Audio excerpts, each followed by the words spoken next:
Story *1***. I've been closing at a Burger King for nearly a year now, and the routine almost never changes.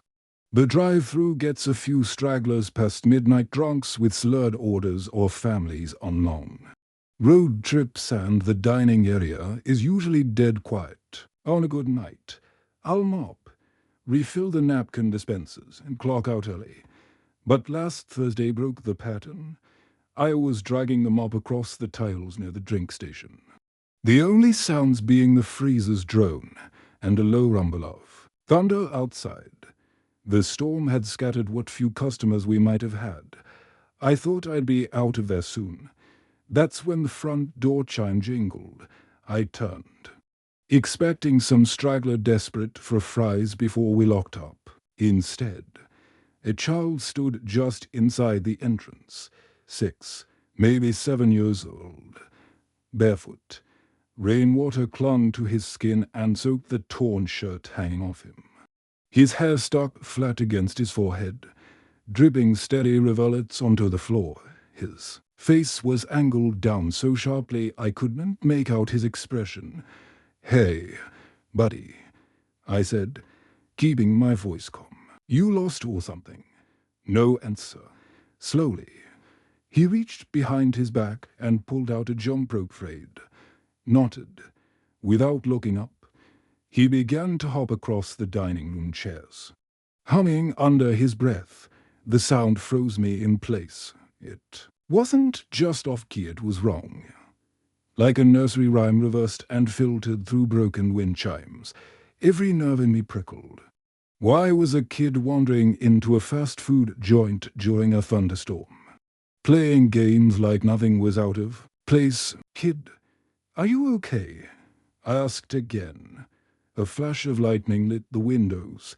In the same instant, the power went out. The hum of machines died. The dining area drowned in darkness, broken only by the thin glow of the street lamp outside. That part stuck with me. The street light still burned, but our entire building was pitch black. Where my eyes adjusted, the boy was gone. I pulled out my phone, thumb trembling on the flashlight up. The beam swept across the wet floor, and that's when I froze. Prints, small, bare footprints smeared red. They trailed from the entrance across the tiles and disappeared into the kitchen. My pulse thudded painfully as I followed them. The smell hit me first, a coppery tang thick in the air. Then, in the far corner by the back door, I saw him again. He stood still, back turned, gazing at the sheets of rain outside. "Where are your parents?" I whispered, inching closer. "Do you need me too? You let me die." The words hit like a gunshot. His voice was flat. "MOTIONLESS. My knees nearly gave out." "What? You could have saved me," he murmured, "but you didn't." I shook my head, trying to reason with him, my throat dry. "I've never seen you before. You must be." A wet patter broke my sentence. I lowered the light toward his feet. Blood dripped steadily onto the tiles, pooling and spreading fast. It leaked from him, soaking his shirt, staining the floor. The droplets quickened, turning into a steady, grotesque stream. The boy's body convulsed, joints cracking audibly. His head twitched side to side with jerking, unnatural movements. Every instinct screamed at me to run, but I couldn't move. "You shouldn't have let me die," he said again, louder this time. Then he turned. My stomach lurched. His eyes gushed a black fluid that streaked down his cheeks. Veins bulged against pale skin, pulsing like they might burst. His abdomen hung open, split jaggedly, intestines spilling wetly onto the tiles. The jump rope dangled in his hand, stained and slick. He raised one trembling arm toward me, taking halting, robotic steps. Every inch closer sent more of his insides slipping free with a horrible slap. The air was rancid blood, rot, and burnt hair choking me. I backed away until my spine pressed against the counter, but I couldn't scream. Couldn't breathe. The boy dropped to his knees, crawling, dragging the jump rope through the spreading pool of gore. His arm reached forward, closer. Closer until the tip of his cold finger brushed my ankle. That frozen touch shattered me. A scream ripped from my chest before the world went black. I came to in a hospital bed, body racked with fever and nausea. My manager was at my side. You saw him, didn't you? He asked quietly. When I told him everything, his face tightened with grief. He explained something I'd never heard. Years ago, during a birthday party at our location, a boy had gone missing. They suspected abduction. His body was later found, mutilated in a ditch a few miles away. The detail that made me sick. One employee admitted he noticed a tall, thin man trailing the boy that night. But he said nothing didn't want to bother a customer. The boy was never saved. And now, every so often, people claimed to see him again. I switched shifts after that. Couldn't handle closing anymore. A framed photo of the kid now sits near the register. Management says it's in his memory. But when the lights flicker late at night and the soda machines hum to quiet, I swear I hear a rope tapping across the chairs. And somewhere in the dark, that warped little song begins. Again, story asterisk asterisk asterisk asterisk to asterisk asterisk asterisk asterisk asterisk asterisk. I never thought closing shifts would do more damage to my nerves than my bank account. But here I am still dreaming in fluorescent light. Still waking up with the phantom smell of fryer grease clinging to my skin. That Thursday night was no different. The kind of night where every decision in your life feels like it's piled up and dumped you right into a dead-end Burger King uniform. Wiping ketchup off empty tables at nearly midnight, the lobby had been deserted for almost an hour. No music, no chatter, just the hum of the soda machine and the wet squeak of my rag. Daryl, my manager, was in the back counting tills. He had headphones in, which basically meant I was alone. I leaned on the counter, letting time drip slow, when something made me look up. That's when I saw him. A man was sitting in the corner, booth near the windows. I swear I hadn't seen the door open. Hadn't heard a thing. The parking lot outside was empty, no cars, no bikes, nothing. Out there he was, middle-aged, maybe late 50s. His brown coat looked like it had been around since the 70s, frayed at the cuffs, and he wore a grey flat cap that looked older than me. His table was completely bare, no tray, no drink. Not even napkins, just him, sitting, staring. It took me a second to process that he wasn't even pretending to glance around. His eyes were locked on me like he'd been waiting the whole night for me to notice. I tried to ignore it, busying myself with a stack of straws, but the hairs on my neck wouldn't lie down. After what felt like forever, he finally stood. He didn't rush. He moved in this slow, deliberate way, like every step was rehearsed. My throat tightened when he stopped at the counter and looked right at me. Double quotes, Margaret, he said. Voice rough like gravel. It's really you. I gave a nervous laugh, shifting on my feet. Sorry, you've got the wrong person. But his face didn't change. His eyes flicked over me like he was memorizing every detail. No. I know those eyes, that freckle, by your lip. The way you tilt your head when you smile. It's really you. The smile died on my face. I straightened, forcing my voice steady. You're mistaken.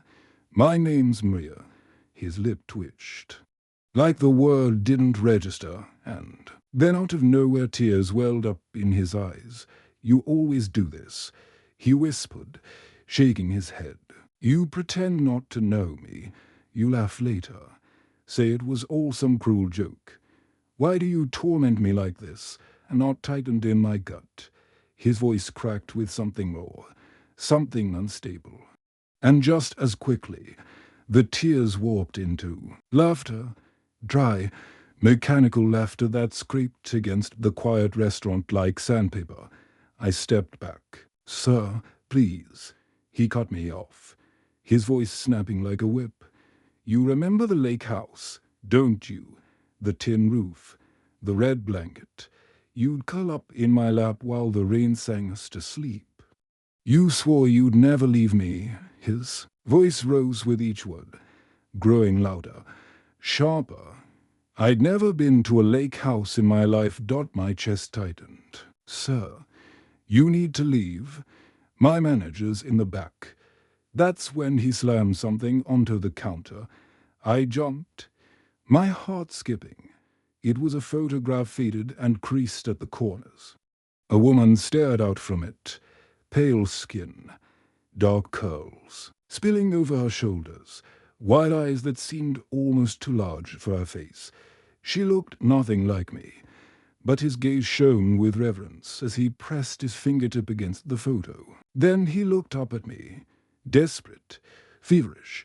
"You see, it's you. It's always been you. Even death couldn't keep you from me." A chill ran down my arms. I swallowed hard. "I'm calling security." That flipped something inside him. His expression twisted, and before I could react he lunged across the counter, his hand clamping round my wrist. "You think I'm blind. You think I don't know my own wife." His spit hit my cheek. "You came back, and now you mock me." Panic surged. I groped under the counter, my fingers finding the silent alarm button. I pressed it. That's when he leaned closer, his breath hot against my ear. "I dug you up once, Margaret. I'll do it again." The words froze me where I stood. My mind couldn't even process them. My body locked, every muscle trembling but refusing to move. And then, before I could scream, he started smashing his forehead against the counter. The sound was sickening, a dull thud, over and over, until blood burst from his skin and splattered across the wood. It sprayed onto my face, hot and metallic. He didn't even flinch. His voice rose between strikes. "You always teased me, said you'd haunt me if I let you go. But I didn't. I never let you go. They buried you. But I never said goodbye." Chunks of flesh clung to the counter. His blood ran down in rivulets, dripping to the floor, yet his eyes, wild and burning, never left mine. I broke down, sobbing, screaming, begging. My voice barely felt like mine anymore. I wanted him gone. I wanted to wake up. The office door burst open. Daryl stumbled out, wide-eyed, followed by two of the crew. My scream must have dragged them out, and just like that the man released me. He bolted for the door, leaving only silence in his wake.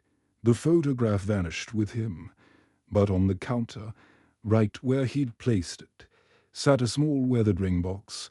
I couldn't speak. I just pointed, shaking. Daryl pried it open. Inside lay a tarnished wedding band, green with corrosion. The smell hit first, not just mold, not just damp. It was the smell of earth, fresh earth. Like a grave, beneath the ring was a folded scrap of paper. His hands trembled as he opened it. "Come home, Margaret," it read. "I've kept everything just as you left it." The cops came, dusted for prints, took the box and the note. They watched the CCTV, confirmed what I'd seen. They even saw the blood, but when they checked the counter, every stain had vanished. Not a drop remained. That was weeks ago. I haven't been back to work since, but some nights, round midnight, I hear barefoot steps outside my apartment. Wet, muddy footprints trail the whole way. Once, I opened my door and found a red blanket folded neatly on my porch, dripping from rain. I've never owned a red blanket, and worse are the dreams. I'm lying in someone's lap in a house I don't recognize. Rain patters on a tin roof. A hand strokes my hair, gentle, possessive. A low voice whispers in my ear, "Don't ever leave me again. Margaret, we promised." I jolt awake gasping, clutching my chest. Whispering my own name to myself. My name is Maria. It's Maria. Isn't it? Asterisk. Story asterisk asterisk asterisk asterisk 3 asterisk asterisk asterisk asterisk asterisk asterisk. It was a dead slow Wednesday night at the Burger King where I worked. The kind of shift where every second drags like wet cement. The dining area was spotless. The fryer hissed softly in the background, and the fluorescent lights hummed overhead like an endless mosquito.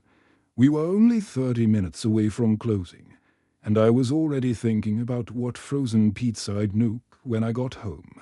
That's when the door opened. She shuffled in like she was being pushed by the wind, an old woman, frail but strangely heavy in presence, wearing a faded black shawl wrapped tightly round her shoulders despite the sticky summer heat. Her hair was wiry, long and grey, hanging in uneven strands over her hollow face.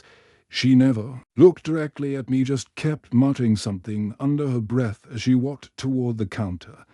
I forced a smile and put on my fake cheerful voice. "Evening. What can I get you?" Her head tilted up slightly, and I saw her eyes, cloudy, yellowed at the edges, the kind of eyes that don't blink enough. "Small fries," she said, "and a cup." "A big one. Fill it with salt." I froze, thinking I'd misheard. "Sorry. Did you say salt?" Her voice sharpened like glass. "Yes, salt. A full cup." I let out a nervous laugh, thinking she was confused. "We don't really sell it like that." "But I can get you some packets." She cut me off. "No, I need more." The words weren't loud, but something about the way she said them hit deep in my chest. I slid a handful of packets across the counter anyway, hoping she'd leave. She didn't. Instead, she ripped one open with her teeth, poured the granule straight into her mouth, chewed, and swallowed. No flinch, no gag. Then she did it again, and again. White dust stuck to her cracked lips. "Mum, I don't think." Her fist slammed against the counter. My bones rattled from the sound. More. Her voice had changed. Deeper, raw, like there was someone else inside her throat. Her hands shot past the counter, nails hooking into the drawers. Yanking them open, salt packets rained down, and she scooped them up by the fistful, cramming them between her teeth, whispering all the while in some broken, frantic chant. The words weren't English. They didn't sound like any language I'd ever heard. I bolted to the back, my shift lead. Daniel was finishing paperwork. I barely got the words out before he stormed to the front, phone already in his hand. He froze when he saw her. She had started pacing in tight circles, tossing empty packets to the ground. Whispering faster, a voice buzzing like a radio with bad reception.